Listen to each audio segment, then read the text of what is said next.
Anthony Carboni back here with you on the main stage at E3 2016. I got Mike Bithell with me. Hello, how you What's doing, up, man? How How's you it going? been? Yeah, not too bad, not too bad.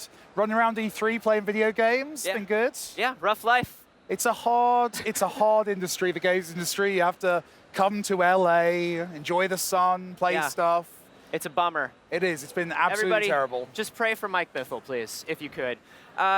Volume. Yes. One of the most interesting game releases of last year for me, I think. Interesting. I like that word. Genuinely interesting. You know Thanks, what I mean? man. You did a great job. I mean, this was a unique look. This was a unique feel. Mm-hmm. You kind of brought something to the genre that was just unique. It was interesting. Thanks, man. And now you are doing something even more interesting with Volume. Yeah, so I mean, we had a great experience with it, especially on PlayStation. People seem to dig it, and we decided to, use the game as a way of playing with VR and see if we could make the game better with VR and give a new experience. So yeah, this is Coda. Wow. So you play it in first person, as you'd expect with a VR game. You're stood in a kind of a super futuristic high-tech office, and in front of you, it's what we internally, in quite a copyright infringingly way, referred to as the Tony Stark experience. So it's this kind of big hologram in front of you, and as you can see, you've got the DualShock in your hands, you're moving around a character, you're sneaking,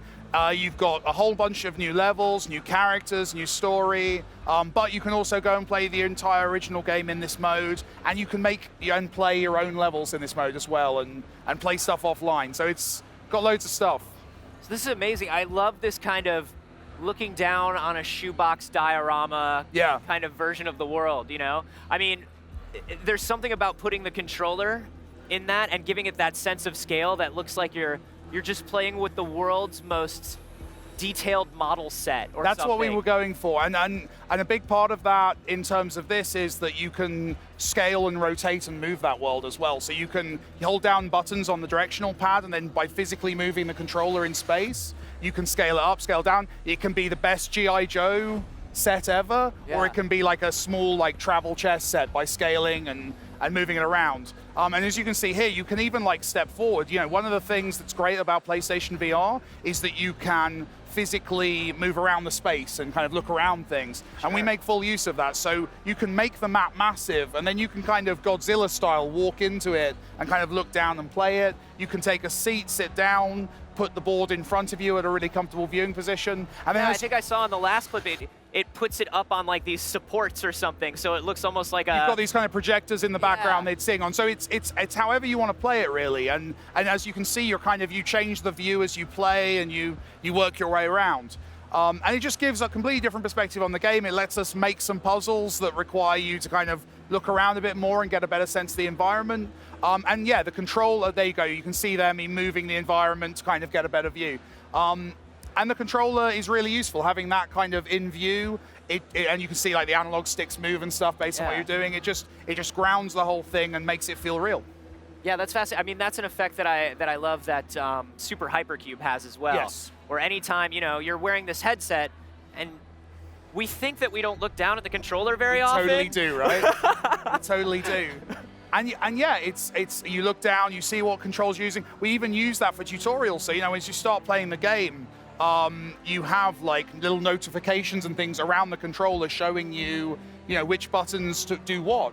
And then as you play the game, if you hold down a button, that tooltip disappears. If you want to read the subtitles, so say you're someone who likes to read the subtitles in story dialogue, you hold up the controller and it's like a document in front of you to read the text as you go. So we make lots of use of that. What's really funny about the controller is a lot of people have played the game and said to us this is like a futuristic story and setting. Why is it a DualShock? And the honest answer is, when we initially kind of discussing this with Sony, we came up with something we called the DualShock X, which was this sci-fi version of the DualShock. The bits you held were similar, but in the middle you had whirling, amazing, awesome, high-tech stuff. Yeah. And we made it and we put it in the game. But it was weird, playtesters were like, what the hell is this? It was jarring, it made you uncomfortable.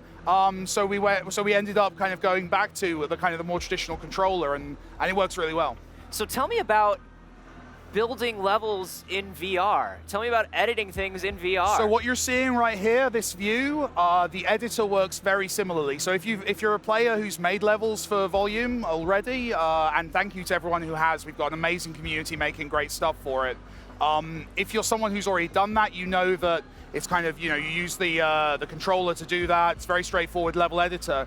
What we've done is we've taken that experience and we've put it into this VR kind of perspective. So you literally are building, kind of like Minecraft, blocks with this board in front of you and just making stuff up, and then hitting the play button to test something and then pausing it, and it works really well. And it's one of those things where I'm enormously annoyed we didn't have that tool when we made the original game, because that would have been a fantastic way to build the game. It's so fast. So I mean, this seems to be lending itself to VR so well and so easily. I mean, was it something where as soon as you saw the PlayStation VR, you were like, I think I could do this? Or how did you get the idea to kind of like, I need to bring this to VR? It was a game jam. It was I sat down, one of the lovely things about being a game developer is that people give you kind of cool VR stuff to play with and kind of want your opinion and show you stuff.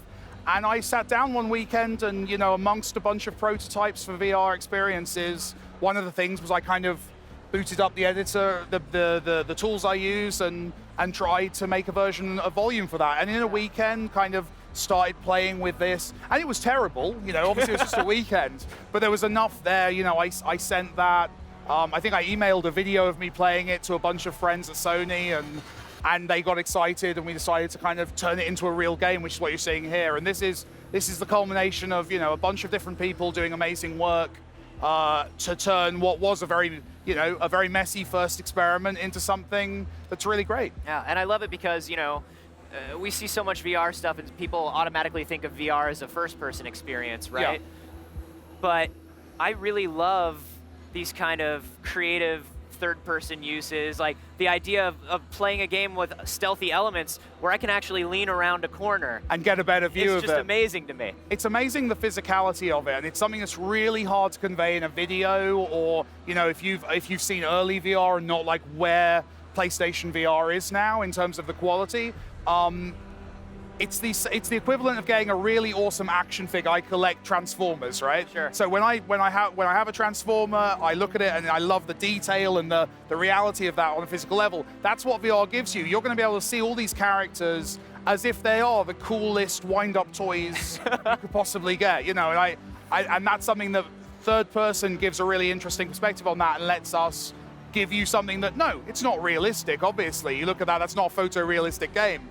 But it's the best toy box you can get, hopefully. That's amazing.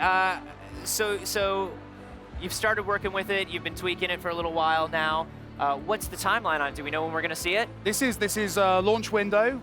It's DLC for the main game Volume. So if you own Volume on Vita, by the way, thanks to the Vita players, they've been amazing and really supportive of the game. If you own the game on Vita, PS4, you'll get this the second it's done. And you'll get it for free. It's a free expansion. For us, it was an experiment. It was something we wanted to create and play with. And we've had such a great experience with the PlayStation community that we wanted to kind of put it out there and see how people responded. That's amazing. So PS4, PS Vita, and then completely playable in PSVR. Yep, every level, the 100 levels in the main game, the 30 levels in the expansion, all the hundreds of user-generated levels. We have a staff-curated section, which is now nearly as big as the original game, which is just the maps that we love that the community have made. So great.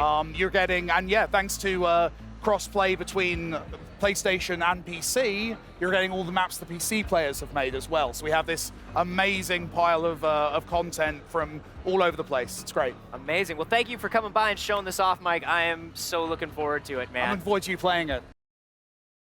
PlayStation.